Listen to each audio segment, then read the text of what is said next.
तानाजी सावंत यांचा मुलगा ऋषिकेश सावंत आणि त्यांचे इतर 2 मित्रांचं बँकॉककडे रवाना झाले होते, मात्र त्यांना पुन्हा पुण्याकडे सुखरूप परत आणलं गेलेलं आहे। यामध्ये पुणे पोलिसांची महत्त्वाची जबाबदारी पार पाडण्यात आलेली आहे। या संदर्भातच बोलण्यासाठी आता आपल्या सोबत आहेत पुणे पोलीस आयुक्त अमितेश कुमार सर। तानाजी सावंत यांचा मुलगा बँकॉककडे निघाला होता एक खासगी विमानाने, मात्र त्यानंतर आपण पुन्हा त्याला पुण्याकडे बोलवलं, ती सगळी यंत्रणा आपण राबवली। नेमकं त्या दिवशी काय घडलं होतं? बरोबर आहे, आमच्याकडे कंट्रोल रूमला एक कॉल आला होता। ते कॉलमध्ये त्यांच्या मुलाची किडनॅपिंग झाल्याची तक्रार होती। इमिजिएटली पोलिसांनी अत्यंत गंभीर प्रकरण असल्यामुळे आणि किडनॅपिंगचे कोणत्याही प्रकारमध्ये अत्यंत गंभीरतेने पोलीस दखल घेतात। इमिजिएटली FIR जे प्राप्त झाला होता त्या अनुषंगाने गुन्हा दाखल करण्यात आला होता आणि प्राथमिक तपासामध्ये ते मुलं किडनॅपिंगचे फिर्यादमध्ये मुलं कुठे गेलेले आहे सुरुवाती काळात समजला नव्हता। नंतर प्राथमिक तपासामध्ये हे समजलं की ते पुणे एअरपोर्ट विमानतळावरून एका खाजगी विमानाने ते रवाना झालेली आहे, म्हणून इमिजिएटली त्याचे फ्लाईट डिटेल्स हस्तगत करण्यात आली होती आणि DGCAला आम्ही इमिजिएटली मेल पाठवले होते की यामध्ये अशाच्या प्रकारचे किडनॅपिंगची घटना घडलेली आहे आणि त्यामध्ये ते फ्लाईटवर गेलेली आहे, आपण आपल्या स्तरावर योग्य कारवाई करावी आणि जर शक्य असतील तर त्यांना इंडियन सॉइलवर लँड करावी। त्या दृष्टिकोनातून त्यांनी आमचे जे मेल गेला होता त्या अनुषंगाने त्यांनी कारवाई करून ते विमानाला परत बोलवले होते आणि ते पुण्याला लँड झाला होता। ज्यावेळी आम्ही त्यांना मेल कळवले होते त्यावेळी ते फ्लाईट इंडियन एअरस्पेसमध्येच होता आणि तिथून कॉन्टॅक्ट करून त्या प्लेनला परत बोलवण्यात आला। नंतरचे तपासामध्ये काही अशा काही किडनॅपिंग झाला नव्हता, काही वेगळा प्रकार होता हे नक्कीच दिसून आला, परंतु सुरुवातीचे काळात अत्यंत संवेदनशील गंभीर प्रकरण असल्यामुळे पोलिसांनी तात्काळ त्यामध्ये इंटरव्हीन करून हे प्रकरणला इमिजिएटली त्याच दिवशी त्याचे ऑलमोस्ट एक निराकरण करण्यात आली होती। सध्या गुन्हा दाखल आहे, तपास सुरू आहे, आणखी काय काय अँगल आहे त्या दृष्टिकोनातून तपास सुरू आहे। तपास प्राथमिक स्टेजवर आहे, जसे पुढे डेव्हलपमेंट होईल त्या अनुषंगाने पुढील निर्णय तपासाबद्दल घेण्यात येईल। सर, साधारणतः 4:30 वाजता त्या दिवशी विमान हे बँकॉककडे रवाना झालं होतं। विमान नेमकं कुठपर्यंत गेलं होतं त्या दिवशी आणि कुठून मग आपण परत बोलवलं या सगळ्याच्या? त्याबद्दल एक्झॅक्टली डिटेल्स आम्हाला अधिकृतरित्याने कळवणे म्हणजे सांगणे शक्य नाही आहे, परंतु आम्ही मेल DGCAला पाठवले होते आणि त्यावेळी त्यांनी त्यांचे यंत्रणा इमिजिएटली हलवून ते इंटरव्हीन करून तात्काळ त्यांनी पायलटशी संपर्क केले असावी आणि नंतर हे झालं। पण दुसरं ज्यावेळी परत आले त्यानंतर ऋषिकेश सावंत आणि त्याच्या इतर 2 मित्रांचा सुद्धा जबाब नोंदवण्यात आलेला आहे।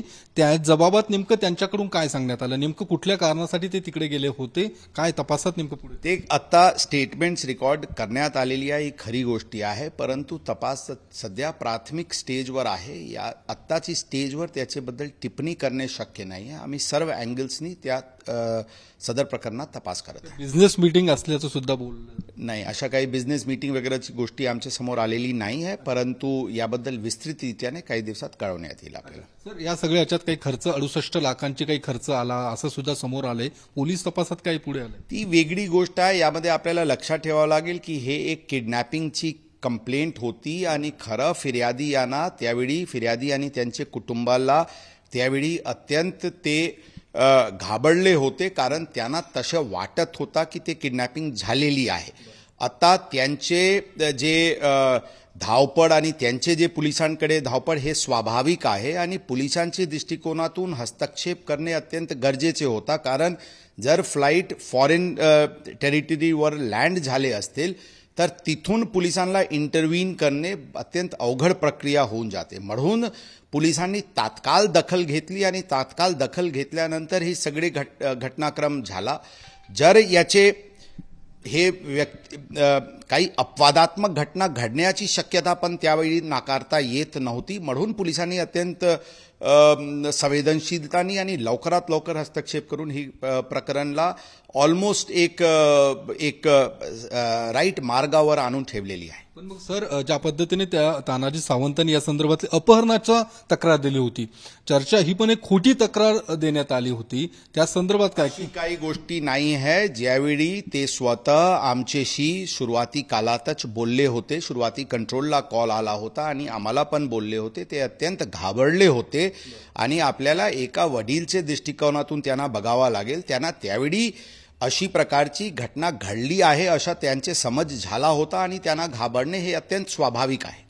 दुसरं आरोप सुद्धा हा होतो की पोलीस यंत्रणेला वेठीस धरलं गेलं होतं त्या दिवशी तानाजी सावंतांकडून. असं नसते. आपल्याला हे लक्षात ठेवावं लागेल की घटना त्यांना तशा वेळी अशा वाटत होता की ही किडनॅपिंगची हे केस आहे. पोलिसांनी त्यांना तात्काळ इन्फॉर्म केले. त्यांनी आम्हाला आणि इतर वरिष्ठ अधिकाऱ्यांना इन्फॉर्म केले आणि पोलिसांना इमिजिएट ॲक्शन घेणे हे स्वाभाविक आहे. आणि आम्ही प्रत्येक अशा प्रकारचे प्रकरण, लहान मुलाचे किडनॅपिंग झाली की कोणी व्यक्तीची किडनॅपिंग झाली, आम्ही पूर्ण यंत्रणा रस्त्यावर लावतो. आपल्याला किती उदाहरण आम्ही सांगू शकतो की रात्री बेरात्री आम्ही रस्त्यावर उतरलेले आहे. आम्ही काही प्रकरणात पूर्ण यंत्रणा बाहेर पडलेले आहे. किडनॅपिंग हे अत्यंत सेन्सिटिव्ह प्रकार असते आणि त्यावर आम्ही आमचे पूर्ण ताकदनी जी काही शक्य आहे ते आम्ही करण्याची आमची भूमिका असते आणि त्याच या प्रकरणात पण करण्यात आलेली आहे. पण मग सर, आता ती तक्रार जी आहे ती मागे घेण्यासंदर्भात काही आपण तक्रार घेण्यात आलेली नाही. आता तपासमध्ये आता आपल्याला लक्षात ठेवावं लागेल, ते व्यक्ती आलेले आहे, त्यांच्यासोबत 2 आणखी व्यक्ती होते. आम्ही सर्व घटनाक्रम तपास करत आहे. तपासानंतर योग्य निर्णय त्यावर घेण्यात येईल. शेवटचा प्रश्न सर, राहुल सोलापूरकर संदर्भात वेगवेगळ्या केसेस, कंप्लेंट येत आहेत, तक्रारी येत आहेत, गुन्हा मात्र अद्यापर्यंत दाखल होताना दिसत नाही. संघटना सुद्धा मागणी करतात की त्यांच्यावरती गुन्हा दाखल करावा, कारण की 2 वादग्रस्त वक्तव्य समोर आलेली आहेत त्यांच्या. काय गुन्हा दाखल होईल? या विषयावर त्यांनी एक विस्तृत खुलासा दोन्ही प्रकरणावर त्यांनी दिलेली आहे. ते पूर्ण ऑडिओज, जुने ऑडिओ व्हिडिओज काही आहे, त्याचे पूर्ण कंटेंट्सची अवलोकन करून त्यामध्ये निर्णय घेण्यात येईल. प्रथमदर्शनी ते गुन्ह्याचे प्रकार दिसून येत नाही, तरी पण आम्ही इतर वेगवेगळी गोष्टीचे पाहणी करत आहे. धन्यवाद सर.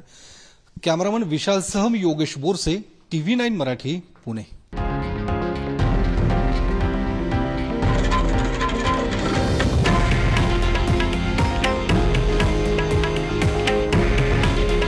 हे आहे देशातील नंबर 1 न्यूज नेटवर्क आणि आपण पाहत आहात TV9 मराठी. काळजी तुमची, हित महाराष्ट्राचं.